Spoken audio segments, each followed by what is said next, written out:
game, I'm super loyal, holding matrimony. Everybody loves a happy ending, that's an allegory. This is not a pipe dream, author of my own story. La-di-da-di-da, take my time. I can't believe it's happening. I've been asking this woman to be part of my podcast for probably a year now. Joining me today is the visionary who has shaped the landscape of media, technology, and advertising for nearly, I want to say, three years or 3 decades. Which one? 3 decades. Let's go with 3 years. I'd like to be younger 3 today. years. Yep. She took Facebook from a fledgling startup to, I don't know, like an incredible powerhouse of a company that's still going strong. Now Meta. Yes. And she sits on the boards of some tiny companies.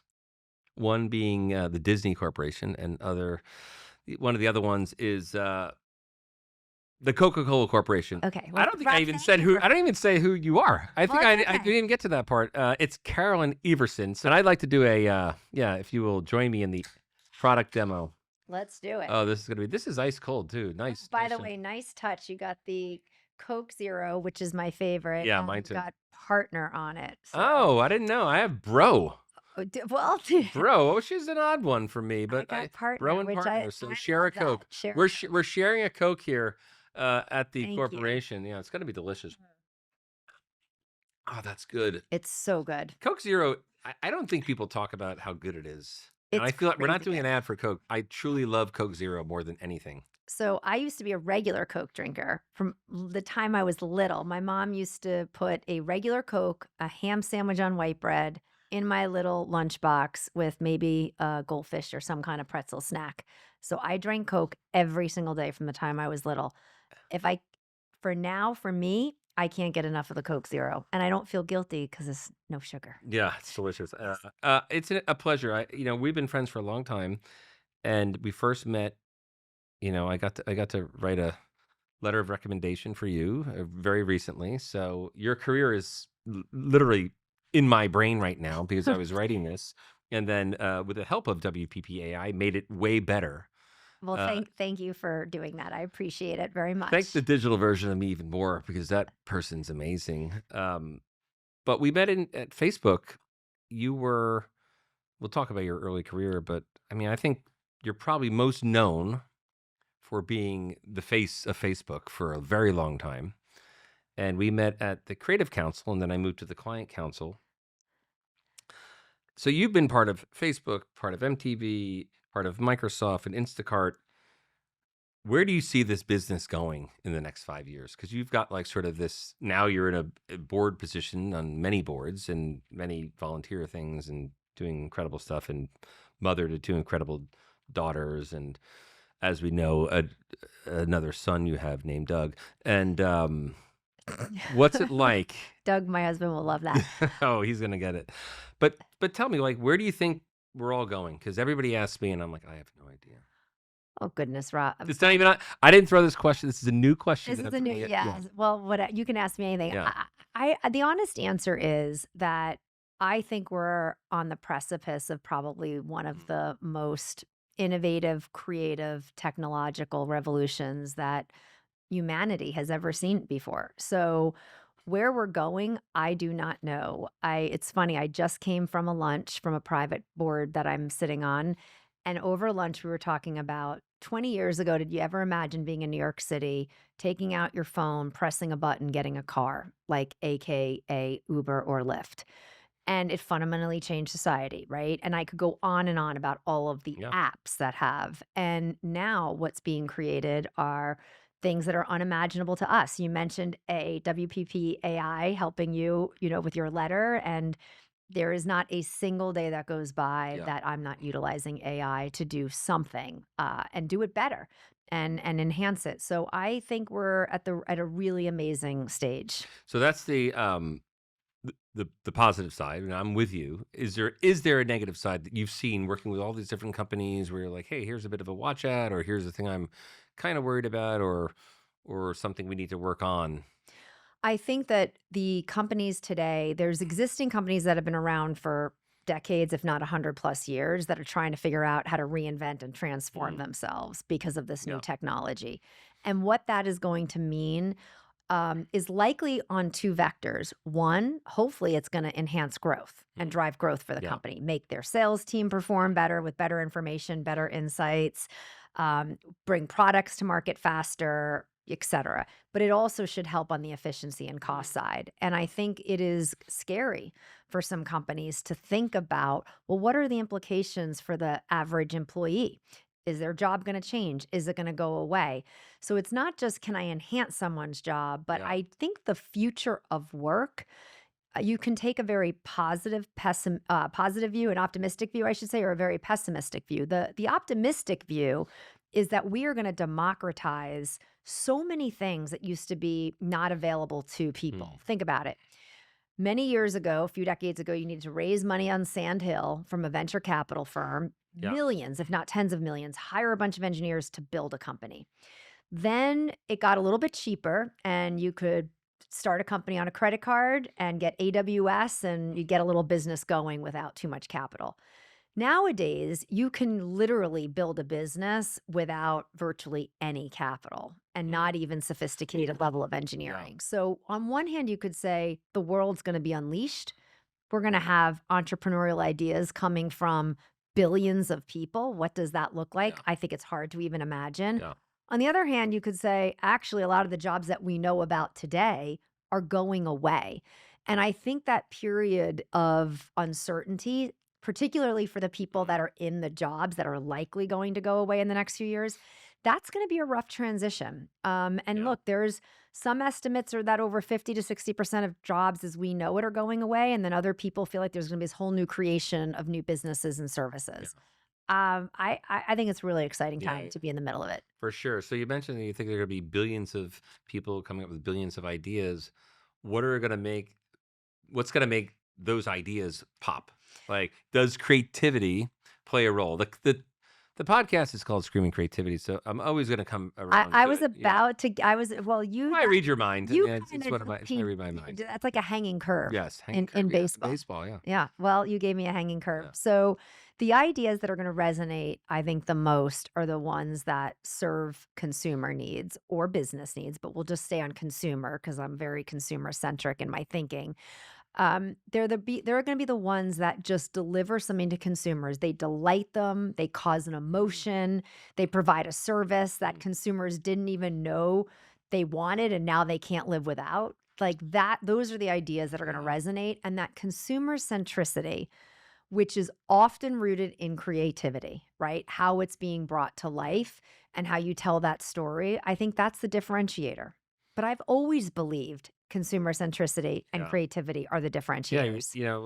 Back at Facebook, that's how we met. I was on this thing called the Facebook Creative Council. And I'll tell a story of why I moved to the Client Council. But you and I think Mark was Mark Darcy was a part of it, our good friend Mark Darcy. But you were always a big part of the Creative Council. You always kicked it off and you're always part of it the full time. And why did you guys decide to start the Creative Council at Facebook when no one else was really doing this? Now there's lots of companies who put this together, but you guys were the forefront, and I loved it, and I learned so much. And yes, as a creative, it was a bunch of CCOs who were invited to be part of this, and we'll get onto the Client Council in a second.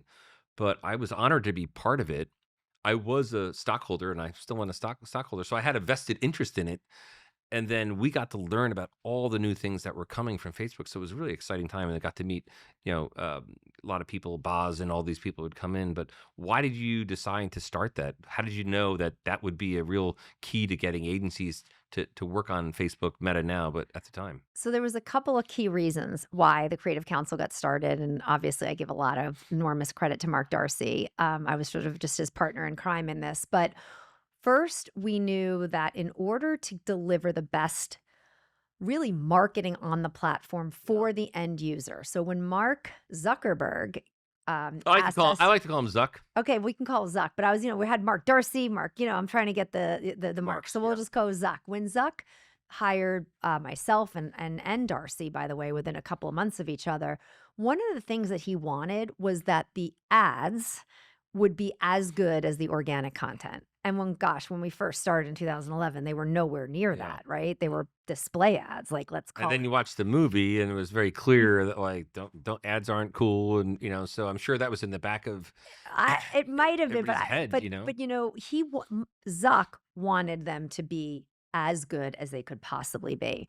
And so one of the things of the Creative Council was get the best minds in the creative community, which was you and a lot of your colleagues Yeah. across the industry, the best chief creative officers, and just give you as much insight into our roadmap and then let you play and innovate and build. Hmm. And that if we unleashed that to you and gave you early access, that you would come up with things that we never even thought were possible or imaginable. And so one was just get you to play with it Yeah. and build.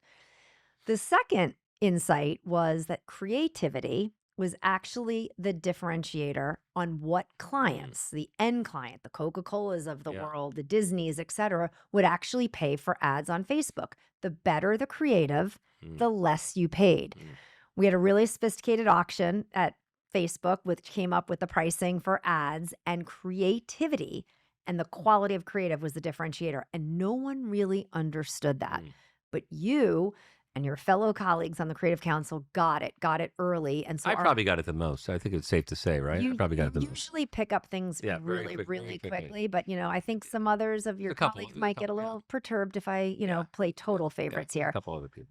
So the whole idea was the better a creative, the less clients pay, the better the ROI. So at the end of the day, what I tried to do with my amazing team at Facebook was to build a business that was going to last way longer than any of us would, and that would drive clients' business growth. I used to tell clients, you heard me say this, I'm sure many a times, do not give Facebook $1 unless you believe it drives your Yeah. business growth.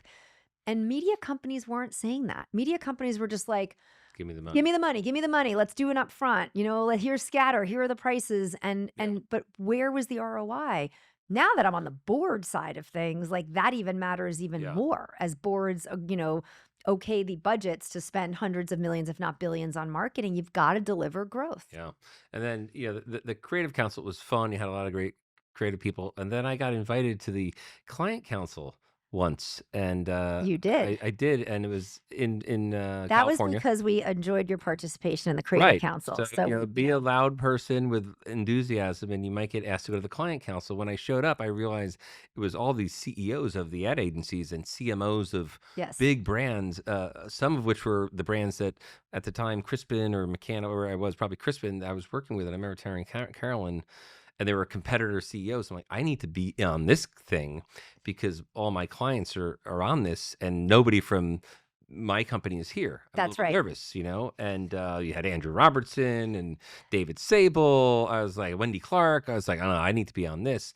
And I'm not saying that the Client Council got treated a little differently, but you got to go to the Facebook headquarters. Mark came down and spoke to you, and it was like, I don't think people, you can say what you want about Mark Zuckerberg, but like he has changed the world forever. One No of people question. changed. So I was like, and I always think like you're in the presence of Greatness. and game changers. So it's just funny because like I remember sitting on some of these clients councils and people were grilling Mark Zuckerberg, and I asked him a question. I said, one, thank you for being here, just to lighten the mood. And then two, I said, what are you working on that nobody knows about that you're really excited about? And he answered my question for 25 minutes. I remember that meeting. Because he was, It it was was in just, Menlo Park. it was about the challenges and writing your recommendation, letter to something. I won't say what it is. I touch on it about Facebook went through a really difficult time with security and, privacy, all these things. And you were the one out front taking the punches, not just from the council, but just from the industry. And how has that experience changed you and prepared you to be on boards like Coca-Cola and Disney and, just look at life completely differently? Because I don't think you could have gone through a harder, and look where Facebook is now, and Meta is now. And it's, I think, 1 out of every 3 people are on a Meta product, and it's growing and growing and growing more. So, but like you were there for the really difficult times, and some of us were part of it, but watching it and kind of in awe of how does Carolyn just do it? Well, I appreciate that. I think that when you're going through something like that, it Yeah. was probably without question the hardest part of my entire career. Because people that my relationship with clients was one where it was built on trust and Yeah. integrity. And in many cases, I became very close friends, like with you and many, many others. And so to have some of your closest friends who you admire Yeah. tell you what you're doing as a company is not good enough and you need to do more and you need to make these changes and to be on, really on it. I took that very Yeah. much to heart. So I can't sit here and tell you that I was strong and had Teflon on through that process. There were many a nights that I cried. There were many calls, video calls, where I had CMOs get on. They were crying as they had to tell me that they were going to pause spending during the boycott or Yeah. really difficult times. And so what I did learn, though, is that that feedback from all of you from the industry was invaluable. Yeah. And not only did I take it to heart, but I took it as my mission that I had to do what I possibly could to make Facebook better. Yeah. It was never going to be perfect. Mark Pritchard taught me this great saying, and it rang in my head, which is you have to have zero tolerance, but you will never have zero occurrence. Mm. And his point was you've got to do everything you can to show that you do not tolerate bad content and bad things happening on the platform. But let's be real. When you have multi-billion amounts of people on a platform uploading things every millisecond, That's changing and growing and exactly. evolving And daily. guess what? It's a reflection of humanity. So humanity is imperfect. If there was never a digital version of humanity and you walked outside right now, we would see people that are homeless. There might be people are experiencing tragedy. People might be experiencing hate. And so it is a reflection of humanity. But that period of time for me really did shape me in immeasurable ways. It taught me about crisis management. It taught me about being grounded in values so that you could make recommendations and decisions. But look, some of the things that I recommended, just even some of my internal colleagues at Facebook, weren't very popular. And so I probably did some career limiting things during that period of time. But at least I could look in the mirror Yeah. and say, Yeah. I gave it my all. Yeah. I think that's integrity. I mean, maybe that's a word I would, if you had to pick one word, integrity is like always attached to you. I Well, think that's, I appreciate that. But I say it, but I think anybody you come to in contact with and you discuss a Carolyn Everson, that word is always at the top, like that's a great legacy to have, even if you don't do anything else, which I know you're doing many more things and involved many more companies. I didn't say where you went to school. You went to Villanova University. I went to the University of Delaware. I just turned 56 yesterday. I'm not sure how old you are, but and happy belated birthday. yeah, thank you. But do you know the Pope went to Villanova, the new Pope? Yeah, the new Pope, and very from pr- Chicago. We're Yeah, very proud of yeah, that. you should be proud. Listen, Villanova's a great, uh, great university, and my friend Tim Muller, I grew up with in high school, and played basketball for Rolly Massimino. He was a Really? walk-on. He didn't really. He played a little bit, but he was a walk-on. That's and, amazing. Raleigh was a legend. Yeah, Villanova won in 1985. That was his last championship. And then we didn't win until 2016. yeah. Well, good runs, good runs. teams. Yes. But we're going to talk about Harvard Business School. And what is something about Harvard Business School that the audience doesn't know? Because it's one of those things, obviously, it's probably the most prestigious university in the world, Harvard. It's a school in Boston. That's how I describe it. And you graduated like top 5% or something of that nature. I went to the University of Delaware, not Harvard. Good school, Yeah, but you left I'm school. pretty sure I was not in the top 5%. Probably not in the bottom 5, probably right in the middle. I nailed it in the middle. It's not stopped me from being successful, but It never does. so It often is a counter indicator of success, to be honest with you. But I'm always amazed. Like, why did you feel the need to go back to Harvard and get the MBA? I mean, obviously, having more education is never a bad thing. But man, how hard that is to be in your career, then go back to Harvard, and then when you get out of Harvard, you start a company, and then you get fired from the company. So, walk us through that. So my mom was a elementary school teacher in the public school system on Long Island, and she drilled the importance of education in my brother and I. So my brother's 10 years older, just my brother and I. He has a BA, an MBA, a JD. So he's a lawyer, MBA, and a CPA. He's got like What's a sorry? JD is law, Okay, sorry. Juris Sorry, Doctor. people. This is called screaming creativity. I don't It's know okay. a lot of these terms. It's cool. So he has lots of degrees. And so for me, she always said someone can take away your job, but no one can ever take away your degree. So for me, it was always like, I'm going to go back for some type of graduate degree. I thought I was going to go to law school. And then I took the LSATs. I didn't do as well as I wanted to. I got into a couple of schools. I thought, oh, I should probably do better. And then suddenly I got onto a business path and really liked it. And I didn't go back to the law path. My two different people I worked for, both at Anderson Consulting and Walt Disney Imagineering, both went to Harvard Business School. And so they were very encouraging of me to go back. I didn't think I would ever get in, to be honest. A Long Island girl from Villanova. Not sure how, but I did. And what I would say that people probably may or may not know is that you wind up going to school with about 840 people from all over the world. And you never have a textbook.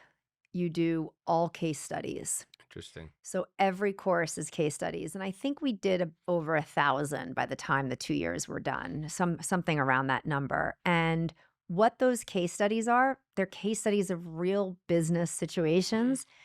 There's never usually a right answer, a pure right answer, unless you're doing like an accounting one, then you should probably get the right answer.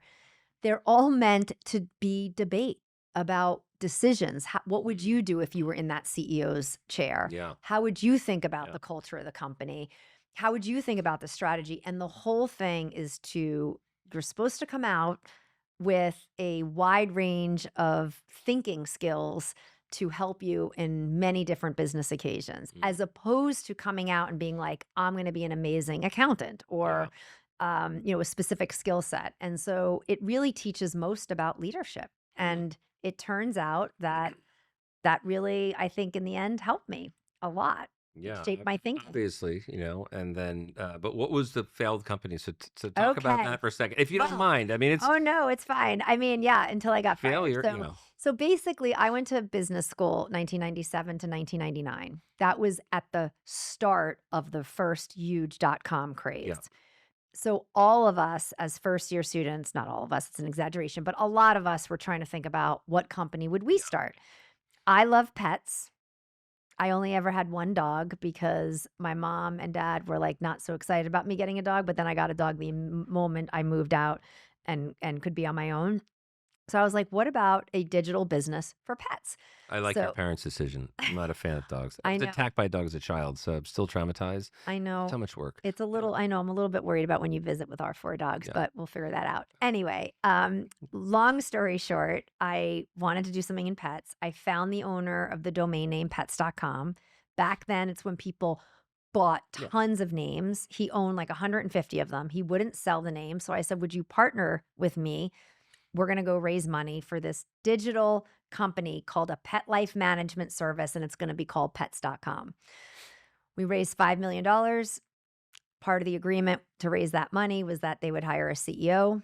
I really didn't know anything about starting a business at this point. I didn't come from an entrepreneurial family. So I agreed to all the terms. We got the $5 million in, started it. They call and they found their CEO. Unfortunately, their CEO had a very different vision for what to do with the company.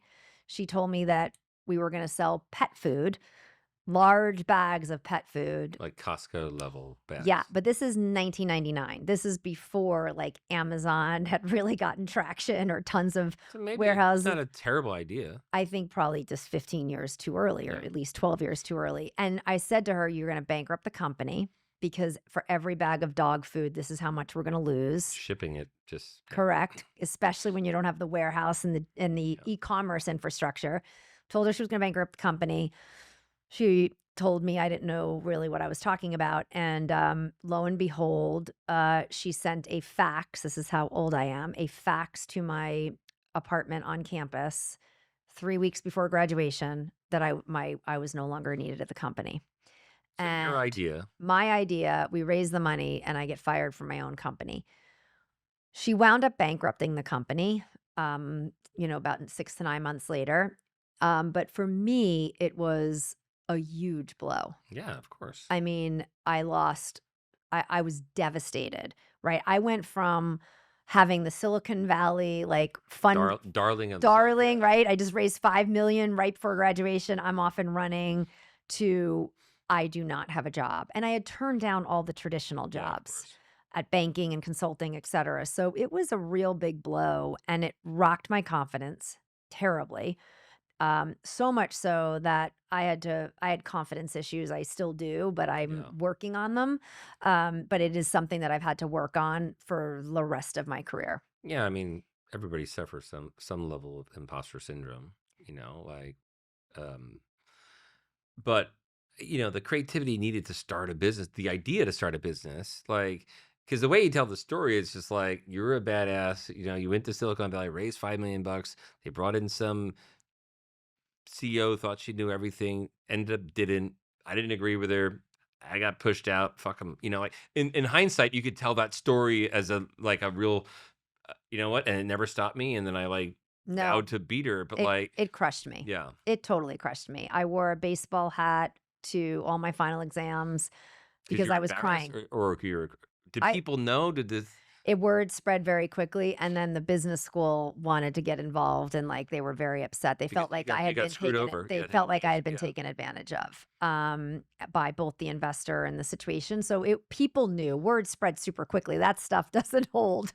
So Pets.com is still out. I mean, is that the same company or did it die? No, Like, did you no. own the It's URL? a Did sock you puppet. make any money out of Pets.com in No, one way, shape? The zero. new Petscom, the old Petscom? No, zero. No, I That mean, makes me sad. it went bankrupt. So my equity that I did have was worthless, but it was the sock puppet because then not only we were going to she wanted to ship dog food, but she wanted to spend a shit ton of money on a Super Bowl commercial. Well, that I like. I like that I'm idea. sure It's a you great love idea. that. It's a good It's a idea. great idea, except when the company doesn't have enough money.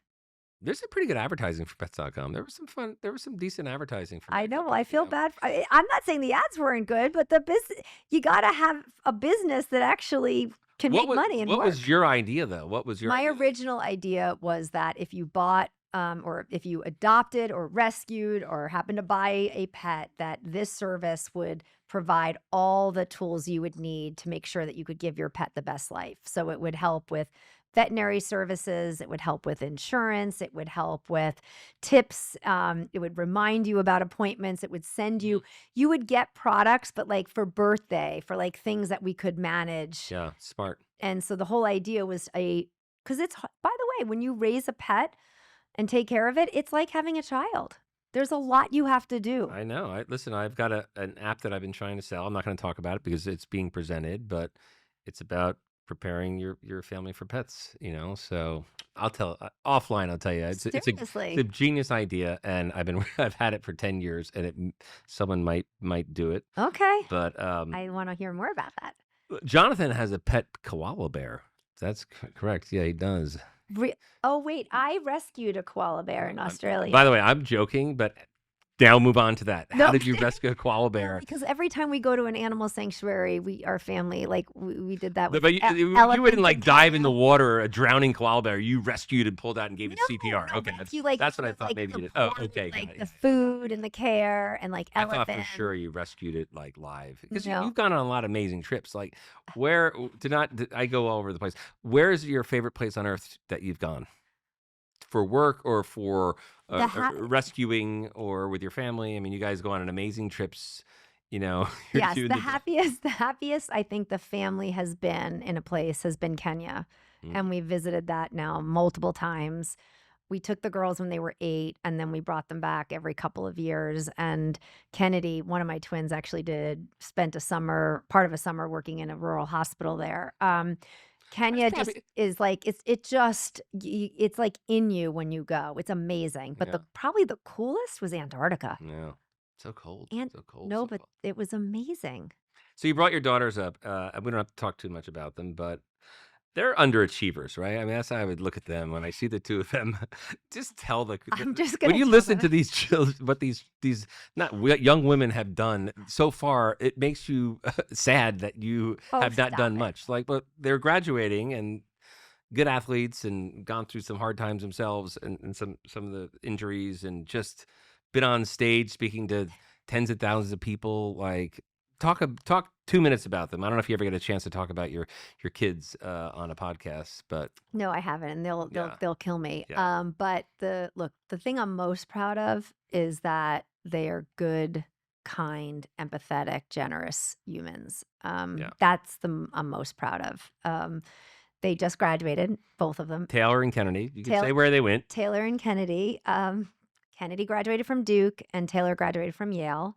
In the last 10 days or so, and that's been amazing. They both were Division I lacrosse players for both of their respective teams, and both teams wound up in the Elite Eight in the NCAA tourney. So my twins' lacrosse career, ended 3 hours within each other. I mean, Yeah, what are the chances yeah. of that? It's Like amazing. 27-week-old preemies, which is what they were. They had a 30% chance of survival. Mm, So for me, for my husband and I yeah, should say, we just wanted them. Our one goal was just be healthy, yeah. and but they've turned out to be really And fun, they're good about to go humans. into the business world, They or are. not even like Well, they're doing one's different going. things. They're doing different They're things. they're fraternal twins, so they continue to do. I mean, literally, Taylor likes chocolate chip pancakes burnt with a ton of syrup. Kennedy, light, fluffy pancakes, no chocolate chips, butter. Like Mm. that is a perfect description of the fraternal twins. Taylor is going to Goldman Sachs, and Kennedy is going to be at NYU Langone doing research in the neurology department.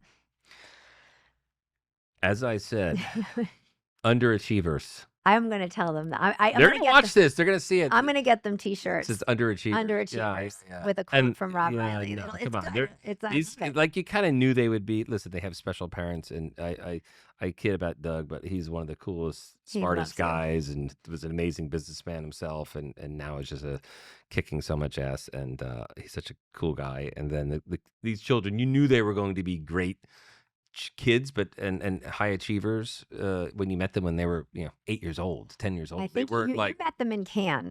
early. At They were, on the terrace, the Carlton Terrace, at probably 4 o'clock in the morning, yeah, because that's what they would come. They would be jet lagged, yeah. and they would be up drinking Coca-Cola. By the Yeah, way, yeah, of course they were drinking Coke, not rosé. not at Speaking that of age. can, what you Yes, might see here is this is a prototype. that is Uh, very cool. this is the WPP can sort of branding. I love it. This is done by Man versus Machine. Ella and Kemi, they put together everything for us at the beach at Cannes and Stream. And this is going to be it's a very visual. The beach is going to be very visual, like with screens, moving screens. So this is Man versus Machine. They did it. I just got this hat in. So if you want one, $25.95, going to the I have to tell you, this is wildlife I love, fund of because I'm my head. obsessed with blue. I wore Yeah, you're gonna I get one. wore blue every day There's a when I there's a worked at there's a Facebook. tote bag that's going to be in that Yeah, the pattern. blue You're is gonna just have great. the whole thing. Come on, Okay. you're on the board of Coca-Cola. You're my friend. I mean, the chances of you not getting one of these hats are slim. I know, Slim. but $25.95. I will put a credit card down after the podcast. So for those again, we have a lot of people. We have young people on this who are creatives. We have CMOs, but we haven't had someone who's on multiple boards. So what do you think the big difference is, and maybe things that people wouldn't generally know about being a board member on a company like Coca-Cola versus being an executive at Facebook or Microsoft or any of these other companies? Like, what's the biggest difference So besides the obvious? Don't have to go to work every day, but maybe it's work every day. the biggest difference is probably mental exhaustion. When you are a executive in a company, which I had done for almost from my entire career up until the last couple of years, I lived and breathed and thought about, like, work was just always in your head, right? Even if you tried to put the phone down during a dinner Yeah. or to go to bed, you would wake up and what's the instinct, right? You check the email, and as you become more senior, usually the notes that come in are usually more problems. Yeah. It's not like, No one hi. calls me with bad news at this point. No. No, good news. Good news. Sorry. Yeah. So basically, that becomes, I don't think you realize how mentally exhausting it is until you step out of it. So One is I feel like my mental capacity has just gotten so much broader Mm, as a result of not feeling like I had that day-to-day pressure. Now, look, Facebook was for me an yeah. unbelievable rocket ship, but it was a pressure cooker as well. And so it was 24/7 for 10 and a half years. Yeah. So the release of that has allowed me to see things, I think, more clearly. You become more of a coach and an advisor as a Yeah. board member. You're not the doer. So, look, I think at the end of the day, my role as a board member is to really immerse myself as much as I can into the company and support the management team. Mm, Boards, when they're built right and they're working right, should be an accelerator for a management team, yeah. right? It should be a competitive advantage that you have a good board that actually understands what the hell you're trying to do, supports you, asks the right questions, but really understands what it's like to be sitting in that Mm, role as an executive and on the management team. yeah. It's hard. You need, And so I have a lot of empathy when yeah. I'm on a board for more of like the softer stuff. So, like a board could say, oh, I think they should be doing XYZ. And often I'll be the voice to say, look, change management is harder than you think until you actually have to do it, Yeah. whether it's changing out a leader, right? That can be, even though it's the right thing to do, oftentimes it's hard. Pivoting a company, changing a culture. So I tend to focus a lot on the softer elements. I have the privilege in Coca-Cola's board to work hand in hand with Manolo Arroyo, the global Who's CMO, been on the podcast? who's I know he has. Favorite music is And electronic dance music, EDM. and he's an awesome skier too. Although I haven't skied with him yet, but I hear he's awesome. And with WPP, I have the privilege of feeling like a part of the team, like you and everybody at WPP, as well as Coca-Cola, have made me feel like I'm an extension of the team. That is unusual. I don't think many boards have that, and I don't think very many board members take that Yeah. role on, but it takes two, right? I really wanted to get closer to the work, and you guys have embraced me, and I'm forever grateful for that. So, Yeah. like, if I go to Cannes, like, I feel like I'm an extension of all of your teams. For sure. I mean, and I think because I've gotten to know you care so deeply about creativity and the power of it and its It's impact. hugely Like, important. as the agency, and we were brand of the year at Cannes last year. It's always tough to win 2 years in a row. Nobody wants anybody to win 2 years in a row, but we have a lot of great work this year. But I think that's part of it is also when you know that someone on the board understands creativity and the advertising and marketing part. Like you're like, oh, it's not necessarily we're going to get favor from that person, but like you can make those simple connections. So like, here's why they did it, or here's What it the plan, means. but here's what it means. Here's why creativity is Yes. so hard to really capture, and why AI is not going to change everything we do, because you need a bit of chaos, you need a bit of experimentation and failure for great work to happen. It's so helpful when you got named on the board. That's how I was thinking. Not that my friend got another big appointment, was like, oh, this is also great for WPP because someone truly understands how hard it is to do what we're doing and why creativity matters so much. And I think partnering with the people like Manolo and Islam and Shakir, there's so many great people over there who really get it too. Totally. And It's a privilege. their business is doing well, and we feel proud that we've contributed, to some degree on helping that grow. But it's every day. So for the executives at Coca-Cola and maybe the executives at WPP like myself, it is a stress, pressure cooker every day, because you want to do well for yourselves, but you also do want to do well for business. There's no question. Look, when Coca-Cola, when the brand of the year last year at Cannes, and I was there, I had goosebumps and tears in my eyes, Yeah. because I know that in order to get that kind of achievement, the sweat equity and the chaos and the creativity that has to drive that kind of award is, you're in rarefied air. And the brand Coca-Cola has been a creative company from the get-go. When Yeah. you go into the archives there, Yeah, it's it's really incredible. extraordinary. And so it should be one of the very best creative brands in the world, no question. And I also, the Walt Disney Company is also, it's Yeah. creative is at its So DNA. there's a reason why you're attracted to those companies and they're attracted to you, because you want some people on the board that come from a highly creative background to balance out people that are really good at finance or Yes, some other parts I of it. always say I'm not going to be the one that opens a spreadsheet and asks an executive, tell I me about usually am. G27, cell row, blah, blah, blah. I am going to focus much more on the culture, on the marketing, on the creativity, on the AI, on the innovation.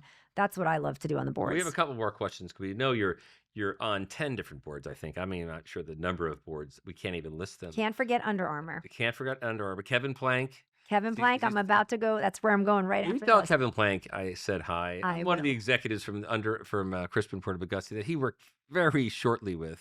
Okay. But I will tell we him. made some really cool work. Andrew Keller, who worked with you at Facebook, I and now know. works for us. But we've had some meetings with Kevin. You know, he's an awesome guy, but He's tough, passionate. and He is we made some passionate. great work. Alex Bernard, and Dave Schiff, they were the creative directors on Oh, it. Man, they made some amazing work, and I remember those times. And it's a cool brand, you know. it's an and amazing brand. has a real opportunity too now with everything going on with Nike and maybe some gaps in the system of these great brands that can come up. Yes. And Under Armour, I think, is due for a big not comeback. It's still here, but these companies, amazing how they go up and down. And how long have you been on the Under Armour? I've been on the Under Armour board for a little over 2 years, and no, we are very optimistic about our Yeah, future. it's got a good vibe about it right Yeah, now. I think so. It's cool. So the last question I'll ask you about AI, because we can't not have a podcast and talk about it, but what is something about AI that no one's asked you, and what is something you'd like to talk about AI? Oh my goodness, that no one it's has a new asked question. me. I just made that question up. Well, so I sit on the board, private companies of 3 like totally in AI, in the AI zone. And so I don't know if anyone, I don't think I can think of a great question off the top of my head. What That's my job, and I like to throw my job over. I know, I feel like I should You're ask. very smart. You're very smart. I feel like I should ask you that. But what I will say is that we are just at the earliest stages of what this is going to do for humanity. I am incredibly excited about what it's going to do for the sciences, for healthcare and treatment. Yeah, me too. Like hugely excited about that. I think things that, Taylor and Kennedy and hopefully their kids, if they have kids, won't have to face because of innovation around that. I see for businesses, it's going to unlock enormous growth potential. I'm on a board of a company called VM, which is super cool. The former founder of MongoDB, Elliot Horowitz, based here in New York. He's built an operating system that essentially connects all physical devices utilizing AI. So a real example, fishing boats. He's a big fisher. Dave Rolfe, big fisher. Oh, really? Dave? Oh, yeah. Like okay, well, Dave's going to like this. So now on a bunch of fishing, he doesn't listen. All right, well, he needs to listen. Yeah. Fishing fleets, they can connect the data for all the boats that are out at the same time, weather, current, where the fish are, temperature, and all that data is immediately connected. So now the experience can be so much better. Stadiums, we're now powering stadiums to give you information real time about where is the shortest bathroom line, where's the shortest line for a beer or a snack. How cool is that? Just changing, it's so creative, it's so cool. It's awesome. So what AI is doing now and what it will be able to do is going to be extraordinary. So I can't look.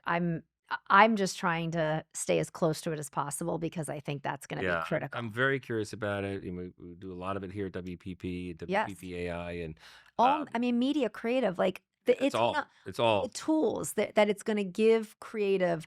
There's always the human insight and that human emotion that a chief creative officer or somebody that is like hands-on working in the craft is like, it's really, no one's replicated that with AI, and I don't think that's going to happen anytime soon. So humans are going to have a hugely important role, but humans, the human brilliance that you and Dave Rolfe and Nick Law, all these people have, Mark Darcy, is going to be unleashed because technology is going to make you scale yourselves to a degree that you never thought imaginable. Yeah, I look at the CCOs we have, and Debbie and Liz Taylor and Peter Lund. Just amazing people. Like, we're even working on an AI brain of CCOs from WPP, which is going to be amazing. So I'm with you, and I'm on the board or advisory board of Open Evidence, which is the medical AI platform where it connects doctors to clinical trials. Like, it's really amazing how it's going to change the world. The one question I wanted to ask you, and I think it's for people listening who might be younger or like looking to get on boards, like how do you get on boards? I think this is a tip for give us the tip if you're, someone who's interested in being boards, and Jonathan's interested in being in the board of the Koala Bear. But tell me, how do you get on boards? I mean, obviously you have to have a career maybe that you've had, but like there's got to be a strategy that you had. You're like, I'm going to exit this, Facebook and Meta. I've got probably 1,000 companies calling you to be their CEO or to do something. And then you decide I'm going to do this at this point in my career. But like, how did you get on these boards? Honestly, it was completely from people recommending me. Mm. And it was not through recruiters. It was not because I went looking for it. And which I know is not a satisfactory answer. No, it's a terrible answer. It's you just have to be an amazing human, very successful at everything. You know what it is? You have to have, if it's going to come the way it came through for me in each of the 3 cases, each of the 3 public company boards, you need people to pick you up and give you a chance. I was not a CEO, Rob. And a lot of boards, think that just C-level people should be on boards. Yeah.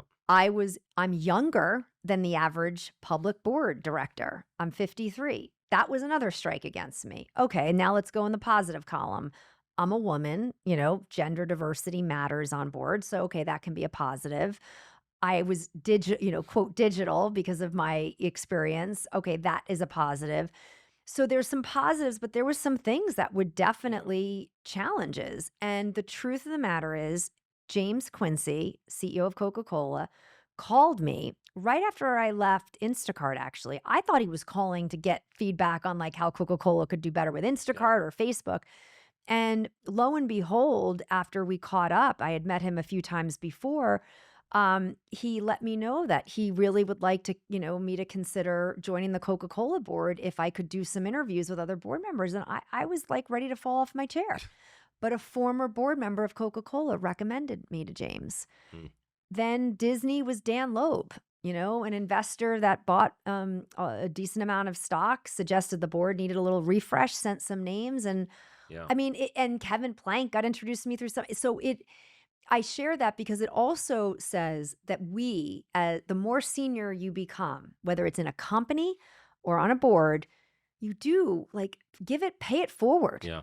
Pick somebody up, help give them, open the door where maybe they didn't have either the right university on their resume or the right title to get on the board or whatever, but you got to give people a chance. Yeah. And the truth of the matter is a few people believed in me. And once Coca-Cola believed in me, then it was like, oh, check the box, right? I'm sure that mattered. But prior to that, I was on the board of Hertz, the car rental company, and I was on the board. Oh, we know Hertz. Come on. It's amazing, Hertz. Amazing company. And then I was on the board of CIA, and that was amazing for 4 years. I love those guys. I had to come off when I joined Disney, but a lot of this is people giving you a chance. Yeah. But part of it is also you throughout your career showing up and putting passion into things, and like people remember you and also as a change maker, and those things matter. So it is who you know and people are taking a chance, but you have to put yourself in a position that people want to take a chance on you. So if you're a young person listening, like start early, having an impact as much as you can. Okay, so I'm getting the time crunch from Jonathan, our director. We're about to get the hook. No, we're getting the rapid fire. This is the last. This is right, this is usually the favorite person. Who was on last? Marcel Marcondes from AB InBev. Yep. He just did it last week. Okay. And his rapid fire answers were fire. Oh no. So your whole thing has been fire. I don't know. So All right, you're gonna try my best. Last song you listened to? Dancing Queen at Yale. ABBA? Dancing. Yeah, ABBA, going crazy with my daughter and her friends and thinking that I was 22 when I'm it's not. fun. It's the great Suzanne Powers. I think that's one of her favorite songs. So we were listening to that the other day, obviously, in all honesty. What's your secret hidden talent? Probably planning a vacation for the family of extended family of 16 in less than 30 minutes and texting everybody the details and getting them on board. Okay, so that's I don't know. I'm I don't know. How is that? I guess it's. I don't know. It's a type. It's not a secret, but I guess so. I guess that is. Type. I like to organize things. I got you. It's a good one. A brand you can't live without. Be careful. I know. Any brand. Waze. Waze. I can't get anywhere without Waze anymore. Okay. All right, you're not on no competitor board. What was the last thing you invented? Could be anything. Could be the It might be the based on itinerary. No, I know. It might be invention. I don't know. And I mean, a way to solve a problem could be anything. Okay. Yeah. So when Taylor had her kidney split in half after getting injured in lacrosse, she and I worked in hand, and we developed a shirt with a company called McDavid, and the shirt is a protective shirt that all young women and now men are wearing to protect their lower abdomen. Okay, so usually we get the I invented a way to brush my teeth with my feet, but this is incredible. So we need a visual of this, and we'll post it. Yeah, no, this you is should, the because video it podcast. actually will save lives. Okay, what's And the we name? have no. What's the name of the Just company? to be clear, McDavid, we have no financial interest in it. My family. McDavid. Yeah, but we have no financial interest. I want to be super clear about that. We did it for try to do something, make something positive happen. Way to go, Taylor. Another one. So nice job. Mom and daughter have a thing put into history. Go to karaoke song. Oh, Summer Love and Grease. But as we The man part. Well, I like both. Oh, I you can do do both? both. I Oh. can do both. Do you change your voice? Oh when you- yeah. I gotta. Yeah. I can't believe I haven't seen this in the. Yeah. In the, But okay. I think as we were talking right before we started, because I don't know how we were talking about Bradley Cooper, but I want to do Shallow. Tell me something, girl. Yeah, listen, people have said I look a little like Bradley Cooper. I don't know, Damian Lewis and yourself and other. I just celebrities. want to get up there and pretend I'm Lady Gaga. Yeah, I think it's and that, belt that it out high part is and really belt tough. it. Yeah. Oh, first of all, my voice sucks. I cannot sing anything. It's mortifyingly bad. So I'm not going to name my friends who did a video of this because they probably would listen, but it was tough. This is my favorite question. Best compliment you've ever received? Taylor and Kennedy have incredible manners when they were really young, because it made me feel like we did our job. They were never allowed to order at a restaurant from the time they could speak unless they started with, "May I please have?" So until they got that, they would just sit there and they weren't going to get their food, and it worked. No, they're just incredibly generous with their manners. That's a great Please, thank you. And so that means the most to me. Yeah, they are really sweet and smart, wonderful children. If you could hang out with one fictional character, who would it be? Fictional. From a movie, from comic books. It might be Winnie the Pooh. Winnie the Pooh. Yes, I mean, you're on the Disney board, I know, but your love of Disney has been so deep. There's like It is. photos of you and Doug on like a 20th anniversary at Disney. We got married there. Yeah, okay. No, we're going to renew our vows. You and Laura are going to come to that. That's happening in 2027. Are you shutting down all of Disney World? Because that's the only way maybe I go. Nope. It looks insane. No, that's too much money. That's not happening. But we are going to. Is there an something really adults fun. only part of Disney World? There Oh, should be. They should make an adults only part. There are some stuff that we can do for adults only. Yes, for sure. It'll be great.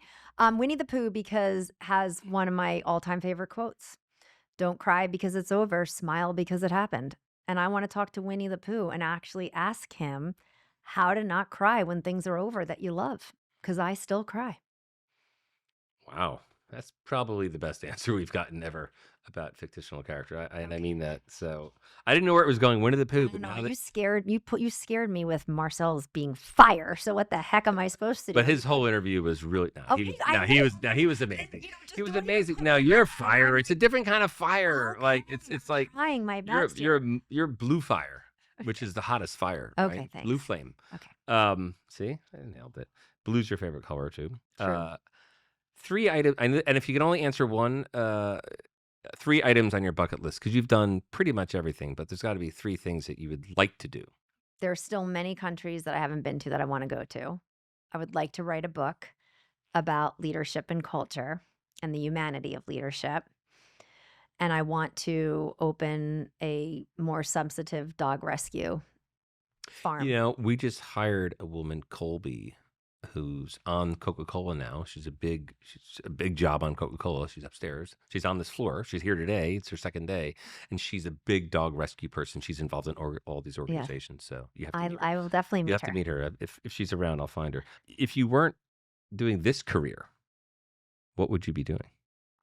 I really wanted to be a broadcast journalist.